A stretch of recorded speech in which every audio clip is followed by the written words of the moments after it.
We're very, okay. Good morning. Hey, one of the things before this church ever started, and you've heard me say it, none of this is going to be a surprise, you've heard it before, but before the church ever started, was that I always felt like if you could surround yourself with people in a team, no matter what you're doing. I mean, if you're the person in charge of cleaning, you have a cleaning team. If you're in charge of children's church, you have a team of children's church people. New ideas come from people who are doing the job.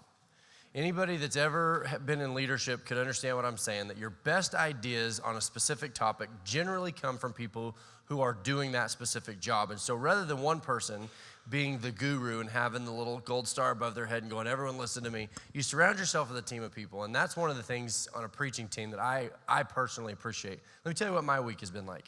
I've got, for you, if you guys that don't know, I've got this recurring nightmare where I stand up, I'm in front of you guys, I'm in front of a church, and it's full, and it's time to preach, and I'm like, no notes, no nothing. And I'm just like, nothing. And when I say recurring nightmare, I mean, it happens a lot. So usually about Tuesday, you start trying to put stuff together, and your whole week, and about Saturday, you're like, okay, I got to have it completely ready to go. Joe Pearson's preaching this weekend, and I can't tell you how excited I am for that alone. You guys that know Joe, right? But just selfishly, I'm excited to just sit and listen. Everything I've read this week, I've read for my sake, not y'all's. Everything I've studied, I've got to just take in. And like, it was yesterday, I told Lacey, I'm like, I got this little I have nothing for tomorrow, and I don't have, it's been awesome. I love the idea of a team, but I specifically love Joe and what he brings to the table. Every time he preaches, I get calls and emails and good ones. Summer staff, you guys get to hear from him. Joe, come on up.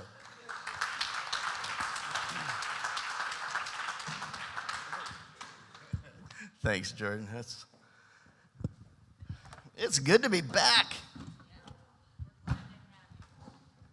I'm a right-handed speaker, so I stay on the right hand of this thing. It just feels like home here. That's just how it is. And thanks, Jordan. I have that same recurring nightmare. In fact, I got nothing. Oh, no. It's something that can happen. No, I think I have something. Your series is on finding stuff from scriptures you don't usually find stuff from. Is that bells from the grave? Not hell's bells. Grave's bells. I'm sorry, I'll straighten up here. I get out of my own place and I can just feel I can say anything I want. I'm sorry. I love coming here because my background is agriculture. I farmed for 9 years. Lila and I farmed together for 9 years until we went broke. And then God called us into the ministry, and I paid my first taxes, first year I was in ministry. And it was awesome. I didn't know what it was. I said, what's this taxes thing? And she says, well, you can't just move your losses forward. You're not farming anymore. So it's good to be here with you folks, because I just know that God is doing wonderful things in your ministry here, and all of Shiloh's doing it all around the nation. And Jordan and Lacey are just great leaders.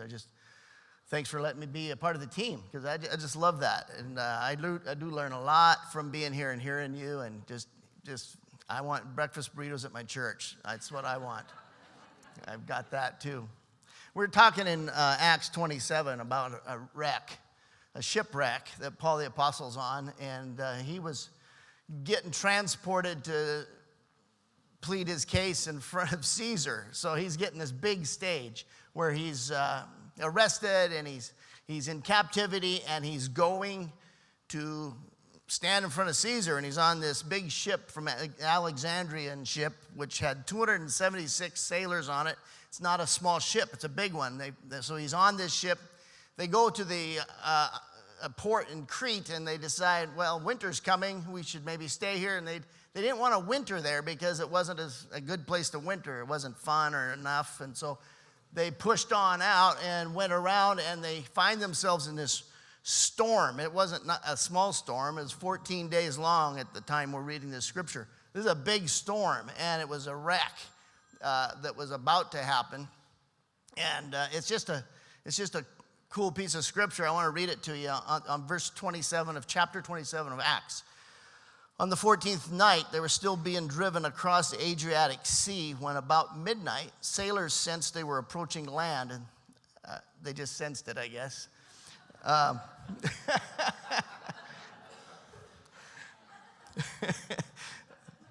Verse 28, they took soundings and found that the water was 120 feet deep. A short time later, again, they took soundings and found it was 90 feet deep. In other words, we're getting closer to land. Fearing that we would be dashed against the rocks, they dropped 4 anchors from the stern and prayed for daylight. Okay, that's pretty desperate. We're just going to throw over 4 anchors and pray for daylight. Praying for daylight doesn't take much faith because you know it's coming, right?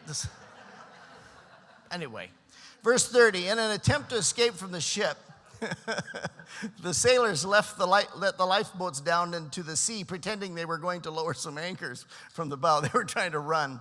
And Paul said to the centurion and soldiers, unless these men stay with the ship, you cannot be saved. And the soldiers cut the ropes that held the lifeboat and let it drift away, and probably all their hopes. And just before dawn, Paul urged them all to eat. For the last 14 days, he said, you have been in constant suspense and have gone without food. You haven't eaten anything. And now I urge you to take some food. You need it to survive. Not one of you will lose a single hair of his head.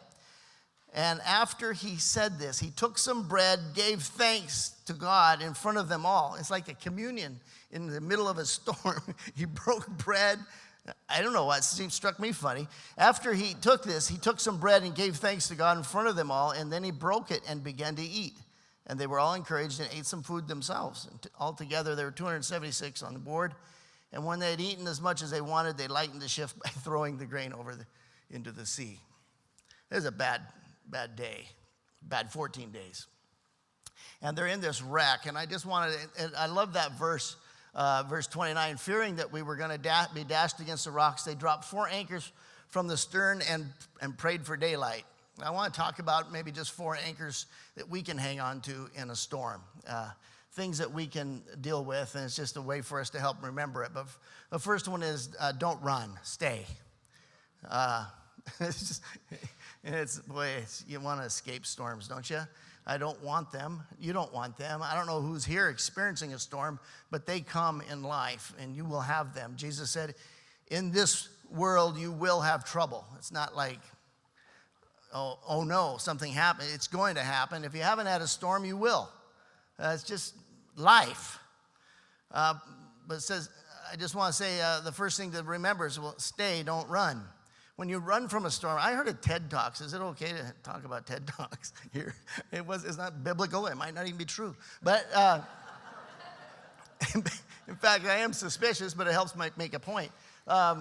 He was talking about the difference between cows and buffaloes, and this is a little dangerous to talk to you about this because you probably know the difference. Some of us do. Some of us. Well.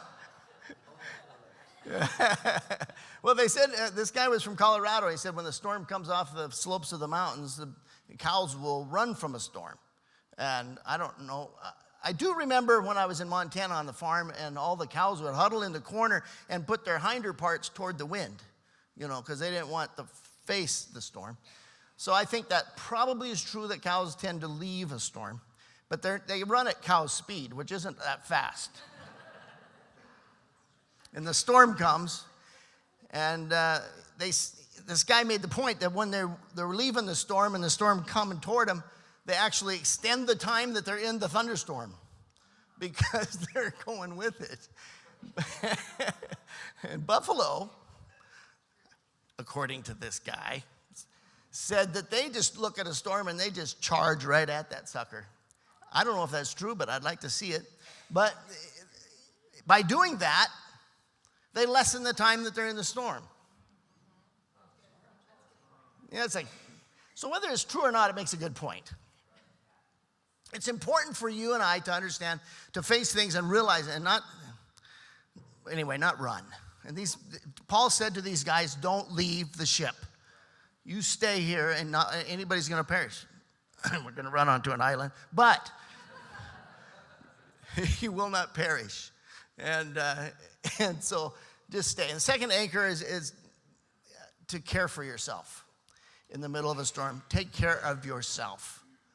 This is an interesting time where Paul tells these guys, for 14 days you haven't eaten. Well, no kidding. They've been trying to live and trying to survive, and they haven't taken time for themselves. They haven't had any self-care, haven't eaten anything. And he said, you guys need to, and so he sits down on the ship in the midst of this storm. He breaks bread, gives thanks to God, which is another good thing to do in the midst of a storm, is be grateful to God. And not just like whine at him all the time, but just come to God and say, you know what, you're God, I'm not, and I'm glad for you. And be grateful. And he gave thanks and he broke bread in the middle of the storm. It's like, wow.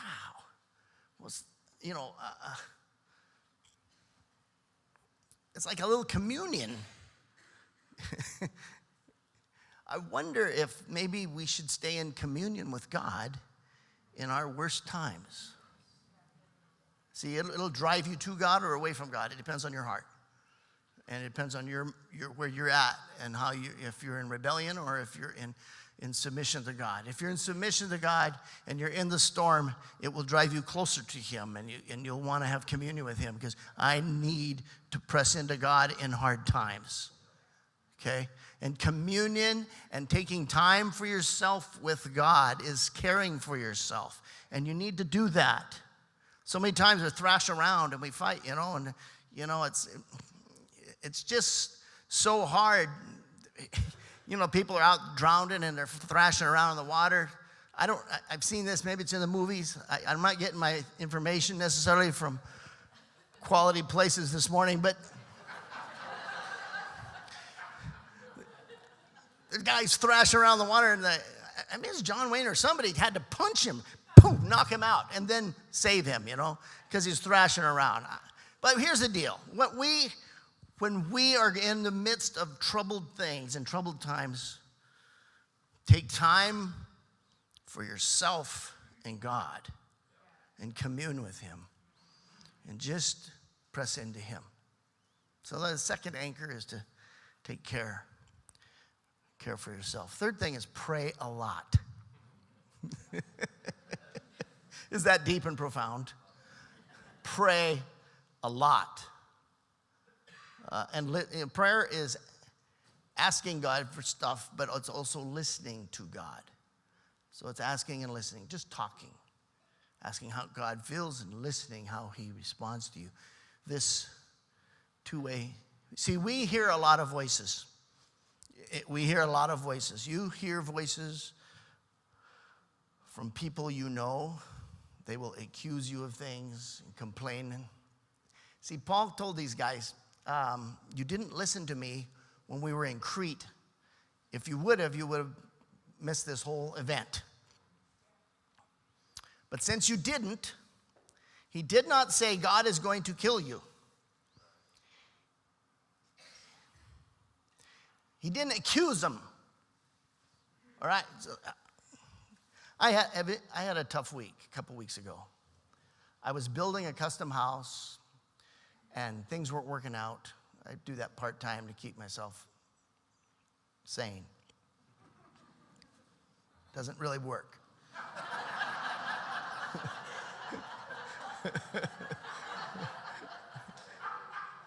So, and then our church in Monmouth, we were selling a piece of property and they were closing on Monday. This is a week ago, Monday. And they were closing on the property, and I had to fix a piece of the furnace. It's a hydronic system, and there's a part we had to order in, and it had to be done before the closing, or they were going to postpone the closing, and it's a big deal. And the part came from the UPS truck, but I forgot to put a note on the door to leave the part, and the UPS truck took it back and took it to the UPS store and in wherever they hide stuff. And so they said they won't get it till Monday. Well, our closing is Monday, and everybody's calling me, and everybody's upset. We got to get that done. You said it'd be done Friday, and And I was in the church parking lot thinking, I am such a loser. why didn't I think of putting it, why can't I remember anything? You know, and I don't know if it was just stuff from junior high coming back or whatever. It was just like, I'm just not worth anything. I was just terrible. I was just like, I can't get anything done. I can't get anything accomplished. And people were complaining on every turn. And my father-in-law, who's camping somewhere in the eastern part of Oregon, he lives, my mother-in-law and father-in-law live with us, and he's been my mentor my whole life. And so he texts me, he said, I woke up this morning with Isaiah 54:17, and I'm supposed to tell you this. No weapon formed against you will prevail, and you will refute every tongue that accuses you. And this is the heritage of the servants of the Lord. And he said another funny thing happened. Your mother-in-law woke up in the middle of the night, and she saw some strange shadows, and she just felt in her spirit to say, strong man, you're done. And went back to sleep. He told me these things, and he said, whenever you get accused, the scripture here says, I called him when he sent me this text, and I called him. I said, I'm sitting here feeling all accused. How stupid I was. And he said, those voices are not from the people doing it. It is from the enemy of your soul. It sounds a lot like customers.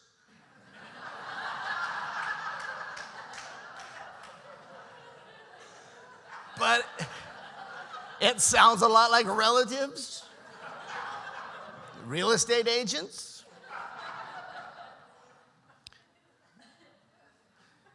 Revelation 12:10. Then I heard a loud voice in heaven say, now have come the salvation and power of the kingdom of our God, the authority of his Messiah. For the accuser of the brothers and sisters, who accuses them before God day and night, has been hurled down. Past tense. He's destroyed. He still accuses you. So when you pray a lot and you listen for God's voice, because there's plenty of others for you to have, it has to be drowned out by your prayer. So I'm sitting there feeling like a loser, and my father-in-law tells me this text, and I was like, well, that sounds great. I got to wait here for the UPS man. Can't find him. Finally, I told our church secretary, I'm going to go find the UPS man. So I started driving around. It's a big area.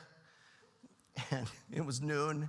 And I look down the alleys, and I see his truck, or one of the 4 trucks that are assigned to McMinnville. And I look around. There's a couple of lunch establishments close. And so I go in there, and there's a UPS driver sitting there just getting ready to bite a sandwich. And I sit down at his table, and I said, sir, could I buy your lunch today? If you go in your truck, I'm looking for a package for 930 3rd Street. Do you have? Oh, yeah, I've got that on my route.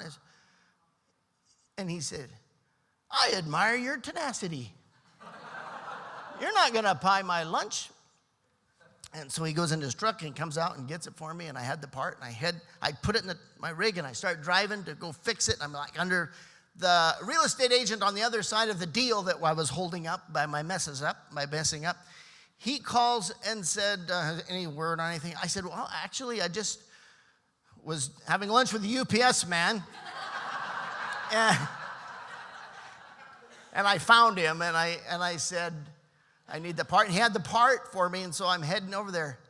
The real estate guy, who was originally grouchy at me, said, you, sir, are a man of action. Thanks. Let me tell you something. Something happened. Something shifted in the heavenlies. I got weird, stupid compliments all day long. I went to the hardware store. They complimented me again. I mean, everywhere I went, there was compliments. Do you know a compliment is the opposite of an accusation? An accusation tells you what's wrong with you. A compliment tells you what's right with you. You got to let God compliment you. You got to and some of you need a shift to take place in the heavenlies, because you're hearing all the voices and the voices of the accuser. And you have to know that God is for you. And these These soldiers and sailors that were on this ship, they had messed up. So listen to this. This is important. If you're in a storm because of your screw up, God's grace is there for you. If you're in the storm because of no fault of your own, God's grace is there for you. But if it's your fault, God's grace is there for you. We haven't scratched the surface of God's grace. It is deep and wide.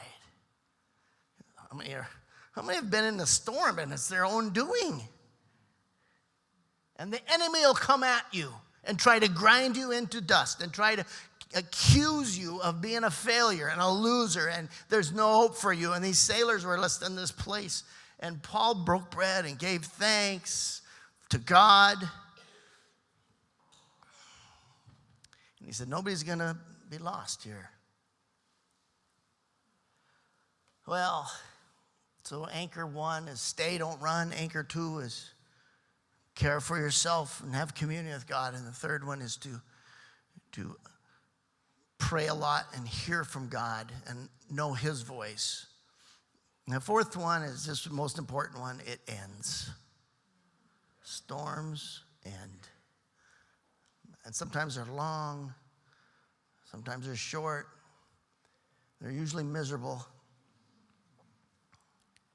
But they do end. We were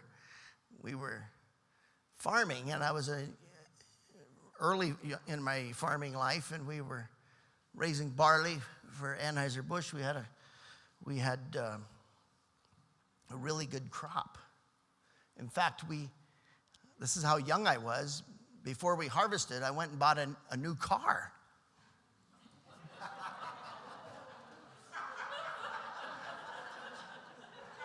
I thought I added it up and we were going to have enough money.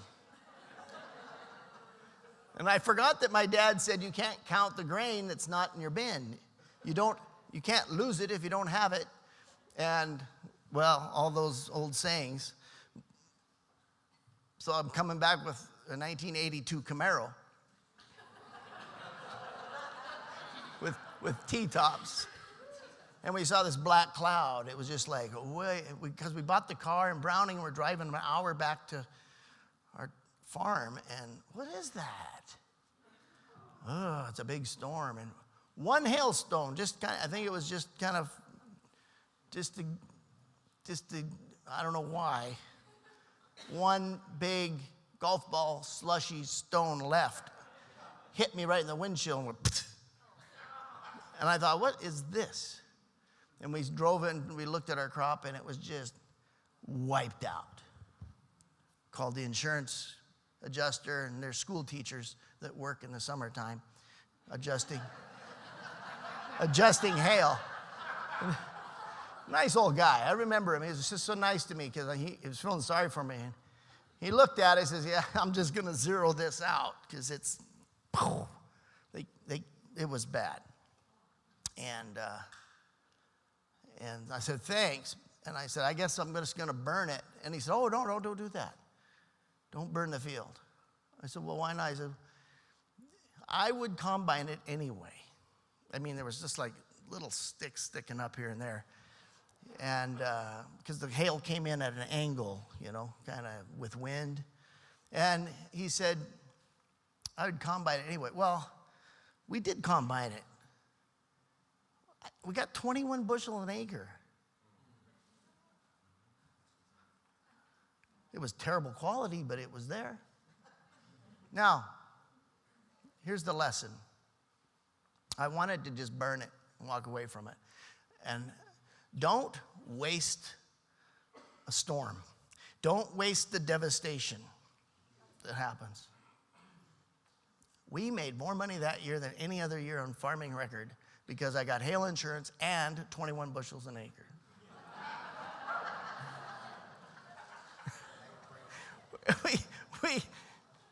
We started buying extra hail insurance and praying for storms. It takes less faith.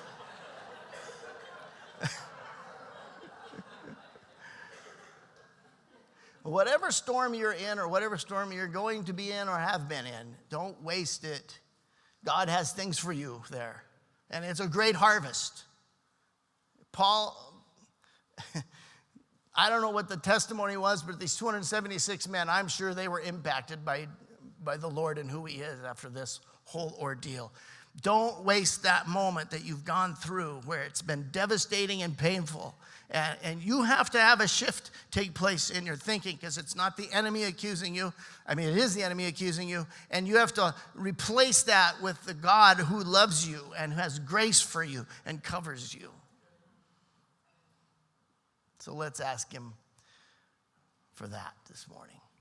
Will you bow your heads for a minute? Just.